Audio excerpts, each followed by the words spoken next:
Vamos a contactarnos con el expresidente argentino, el doctor Eduardo Duhalde. ¿Cómo está, doctor? Un gusto saludarlo. Gracias por atendernos. No, por favor, un saludo y un cariño a la mesa y a los que escuchan. Gracias, doctor. Bueno, me gustaría conocer un poquito, se imaginará, ¿no? Su reflexión, su análisis con la partida del exmandatario Carlos Saúl Menem en estas horas. Me imagino que usted está consustanciado y congojado también por esta triste noticia de estas horas, ¿no? Así es. Ya lo vi, yo estuve con él hace un par de meses en su casa y estuvimos charlando. Ya se estaba agotando, se veía, ¿no? Claro. De la cama a un sillón y nada más que eso, ¿no? Bueno, la vida de todos, desgraciadamente, es así. Alguna vez se termina y Menem se venía agotando de hace tiempo. Se venía apagando su luz de a poco, lamentablemente, sí, ¿no? Sí, claro. Sí.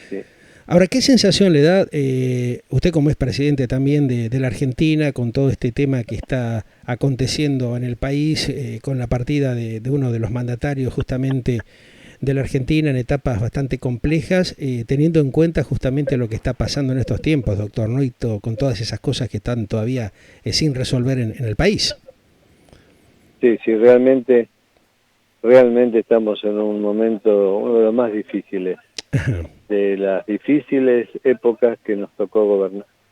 Momentos más difíciles, donde un gobierno que no alcanza a entender la diferencia que hay gobernar en épocas de crisis que en épocas más o menos normales, ¿no? Claro. Es totalmente distinta la forma de gobernar.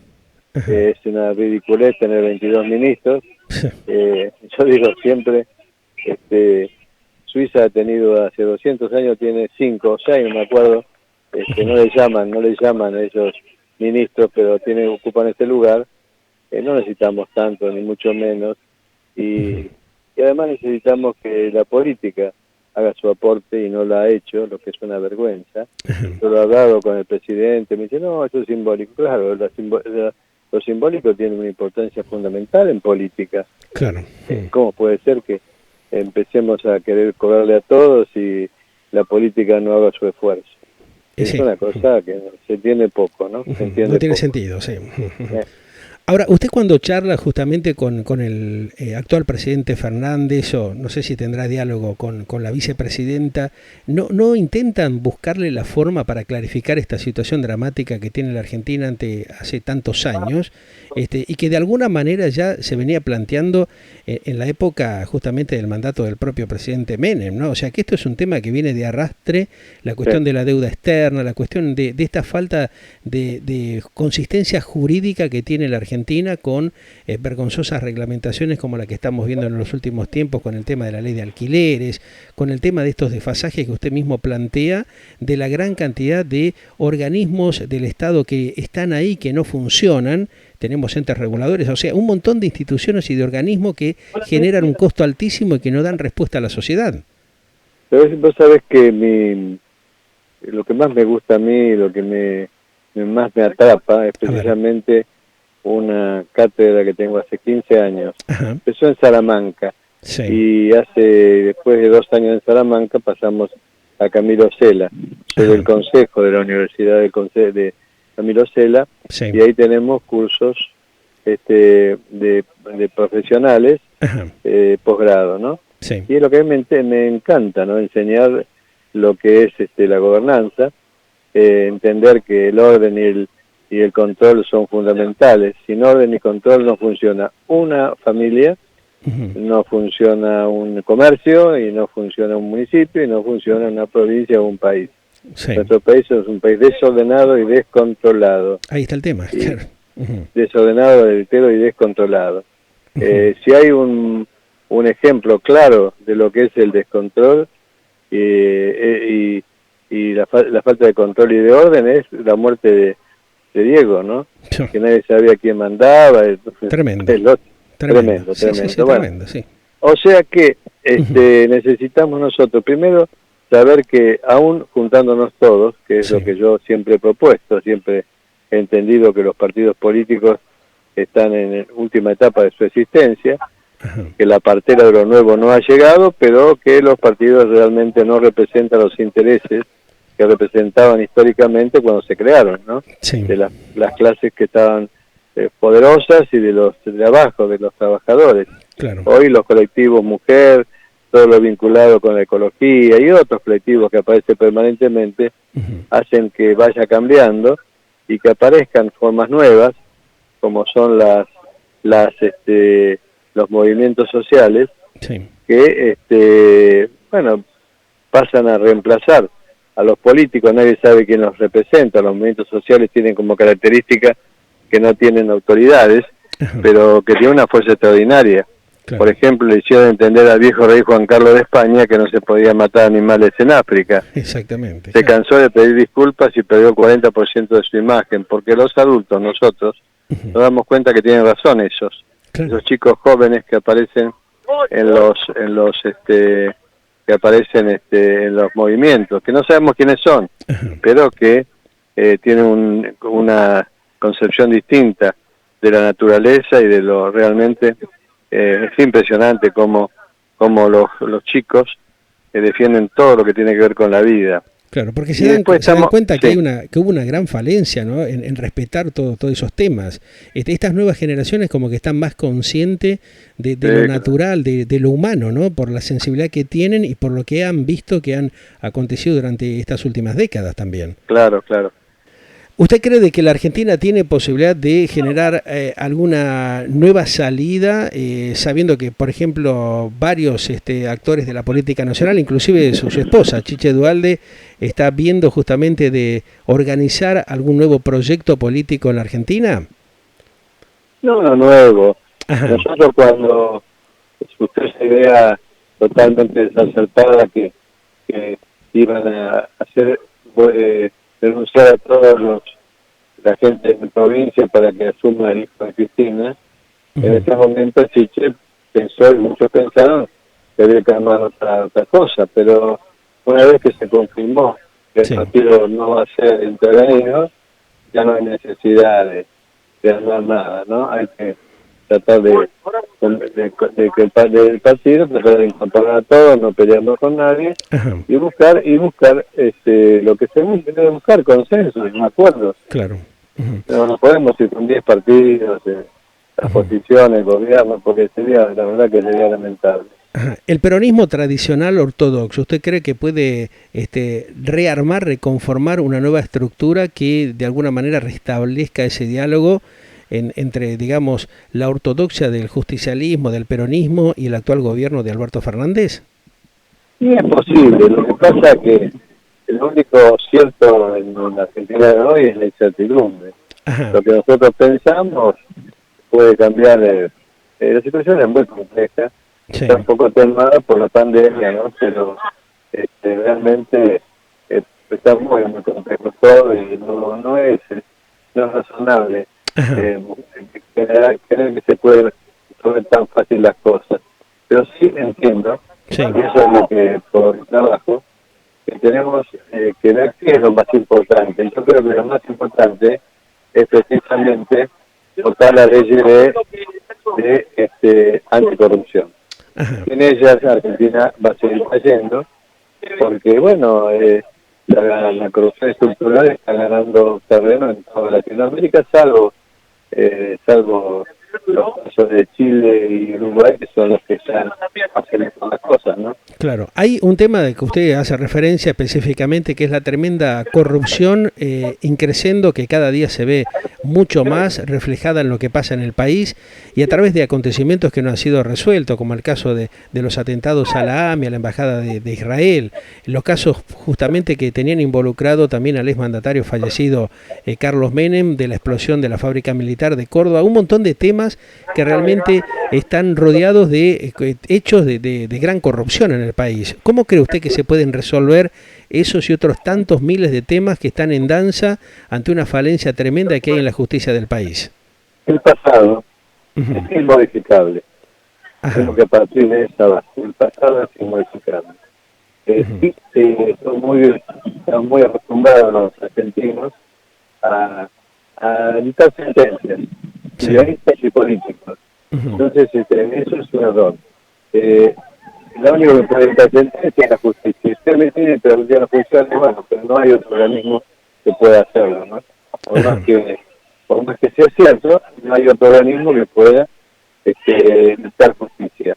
Por lo tanto, saber que esto no se resuelve rápido, pero para empezar tenemos que saber que ni Macri podía haber sido presidente, ni Cristina podía haber sido vicepresidenta si tuvieran las leyes de transparencia. Ya digo, todos estos hechos que ustedes me nombran van a quedar, seguramente van a quedar indefectiblemente sin resolverse. Y porque la historia del pueblo es esa, no puede estar pegada siempre al pasado, y bueno, lo que se falló se falló, y reitero, el pasado es inmodificable. Ahora, cuando usted habla de esto, también creo que tenemos que ocuparnos más del futuro. Ahora, claro, básicamente sí es lo que apuntamos todos, ¿no? A tener un futuro más digno y más viable. Pero usted, que formó parte justamente de un poder ejecutivo en su momento en la Argentina, ¿nota de que la justicia es permeable al poder político? ¿Trabaja o no con independencia como para clarificar todos estos hechos de corrupción que tiene la Argentina hace tantos años y que a veces durante el transcurso de los gobiernos, por ejemplo en el caso suyo, de otros mandatarios, no se investigan adecuadamente en el momento oportuno, no se dejan años y años que sigan cursando justamente las causas de una manera indebida? Ese es el problema, ese es el problema. ¿Y usted cómo lo vivió? En su mandato, ¿usted cómo lo vivió esa situación, doctor? Tengo algo que no es soberbio, pero yo jamás he tenido un juicio ni civil ni comercial ni penal. En 30 y pico de años de funcionamiento municipal, provincial, nacional e internacional. Nunca yo recuerdo cuando todavía trabajaba en la Unión de Lomas de Zamora. Nunca hubo denuncias de corrupción cuando estuvimos juntos. Con Alfonsín, carretero, con Alfonsín creamos un nuevo paradigma, que gana lo que representan bien. ¿Qué es lo que hay que hacer? Tienen que votar todos juntos. Cuando en el fin del 2001 me aprestigia a don Raúl para que asuma la presidencia diciéndome que iba a ser responsable de la matanza en la Argentina, yo primero me negué. Después, ante su insistencia, y después de varios conciliábulos el 31 de diciembre del 2001, dije, mire, yo necesito algo sin lo cual no sigo hablando. Necesito que no me alcanza con prácticamente el 90% del radicalismo y del justicialismo. Necesito también que el repaso participe. Entonces me vinieron a visitar a las normas, la gente del repaso, y recién en ese momento yo entiendo que para gobernar tienen que estar, si no todos juntos, un 90%. Es lo que logramos en ese tiempo. Y bueno, y también sabía que por más que estemos todos juntos, la gente no creía en los políticos. Estábamos menos como jugando al chinchón, -10.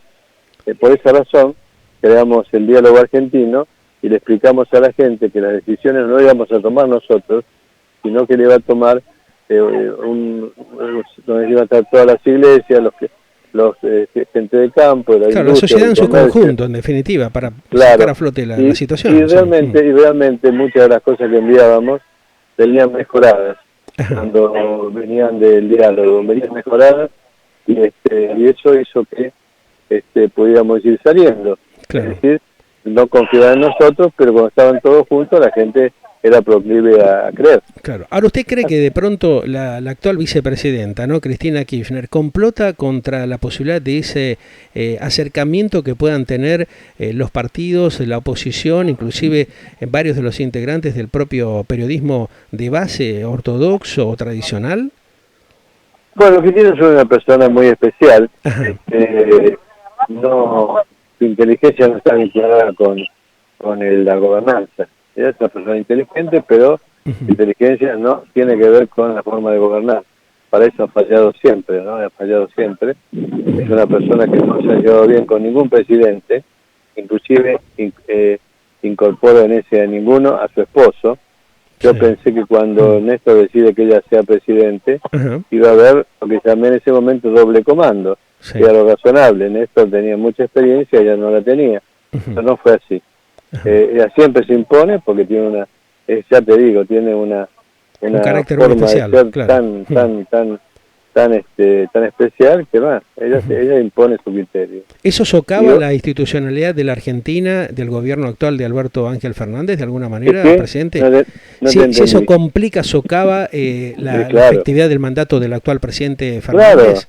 Claro, si cada ministerio es una mezcolanza de gente de distintas fuerzas políticas, y el presidente un día muy suelto de cuerpo dice, gobierno yo, Cristina, Maya, y algo que no existe, que son los movimientos sociales. ¿Qué movimientos sociales? Entonces es otra cosa. Son simples agrupaciones políticas, como hay decenas o centenas en el país de agrupaciones políticas, nada más que estas están bajo el calor oficial. Y no se dan cuenta que esas agrupaciones políticas compuestas mayoritariamente por varones no sirven para lo social, por el contrario, para los temas sociales la única que sirven son las mujeres. Las mujeres representan el amor en la sociedad y los hombres la violencia, ¿no? Esa injerencia que tiene evidentemente la política combativa que se genera a través tal vez de la cámpora, del kirchnerismo propio o aquellos que van expoliando la política dentro del mismo gobierno, perjudica tremendamente seguramente la credibilidad y la sostenibilidad de las instituciones de alguna manera, ¿o no? Sí, es así, eso está muy claro que es así. Hay muchos jóvenes que están en la cámpora que van a ir cambiando también su forma de ser, porque a todos nos tocó ser jóvenes, y cuando somos jóvenes estamos inflamados de ideas que después nos damos cuenta que no son las que corresponden, así que tampoco hay que pensar que yo creo en la juventud, creo en la juventud, creo que como antes dije, nuestra generación ha sido una generación que llevó al país a esta situación, que no podemos eximirnos de culpa a ninguno, que por acción o omisión somos todos responsables, y que tenemos que confiar en nuevas generaciones, en nuevos gobernadores, que de todos los partidos, nuevos gobernadores o jefes de gobierno que pueden ir cambiando la cosa. Está el jefe de gobierno de Capital Federal, hay gobernadores radicales importantes, también lo hay justicialistas, y son esa gente joven que tiene que venir a cambiar. ¿Usted cree que justamente hablando de cambios, ¿no? En su mandato se pudo comprobar que usted era un hombre que habilitaba la libertad de expresión de los medios de comunicación, no tan así con otros mandatarios en la Argentina que siempre han tratado de expoliar a los medios de comunicación, manteniendo justamente las corporaciones multimediáticas que le han hecho un tremendo daño a la comunicación institucional del país, desde la base, digamos, de lo que es la comunicación periodística privada o del propio Estado, ¿no? Con estructuras como Canal 7, como ATC en su momento, estructuras que son realmente inviables y que se complotan contra la política y la institucionalidad también de los gobiernos. ¿De qué manera cree que esto se puede revertir evitando justamente la mala información que recibe la población, la comunidad, la sociedad argentina y latinoamericana en estos tiempos, doctor? Es muy difícil para mí analizar ese tema, es muy difícil porque no es el tema que yo domino, y a mí no me gusta opinar de temas que no domino. Lo que veo que efectivamente uno ya sabe que si quiere estar de un lado de la grieta tiene que escuchar tal cosa, si tiene que estar del otro lado tiene que escuchar tal cosa, y los se perdió la imparcialidad, de alguna manera. Los gobiernos, en vez de escuchar a los críticos, escuchan a los suyos, lo que es un error. Yo le pedía a Carlos Ben, que fue el que estuvo conmigo siempre, mirá, lo primero que yo quiero hacer es leer a los que nos critican, porque a veces en esos lugares aparecen cosas que los que están a favor tuyo nunca te lo van a decir. Entonces yo siempre pensé eso, y la verdad es que siempre me fue bien pensando así. Hay que escuchar a todos, y de los que hablan todos loas, eso no sirven para mucho, en el sentido de que no ayudan a crecer. Seguro. A veces en esas críticas, a veces absolutamente más minoritarias, si hablamos del partido donde surgían, venían verdades que uno tenía que entender y escuchar. Claro. Un mandatario investiga, o sea, toma conciencia justamente de esos hechos cuando hay, digamos, algún tipo de complicación de temas puntuales que se comunican a través de los medios, o hace oído sordo a eso, doctor. Bueno, en realidad, como te decía, yo escuchaba básicamente, lo primero que me traían eran las críticas. Claro. Y ahí muchas veces no, pero muchas veces sí, encontramos puntas de cosas que teníamos que investigar. En cuanto al otro tema, yo no me ocupaba demasiado yo de ese tema. Claro. Tenía a Carlos Ben, que fue un buen jefe de todo lo que tenía que ver con prensa, bien ponderado por todos, un hombre que vino con el vicepresidente radical de su tiempo. Y bueno, y después se incorporó a mi equipo. Yo no hago cuestiones de ideología cuando elijo los dirigentes, ¿no? Claro, claro. Por eso me parece una ridiculez que el presidente quiera ser presidente del partido. Es al revés. Sí.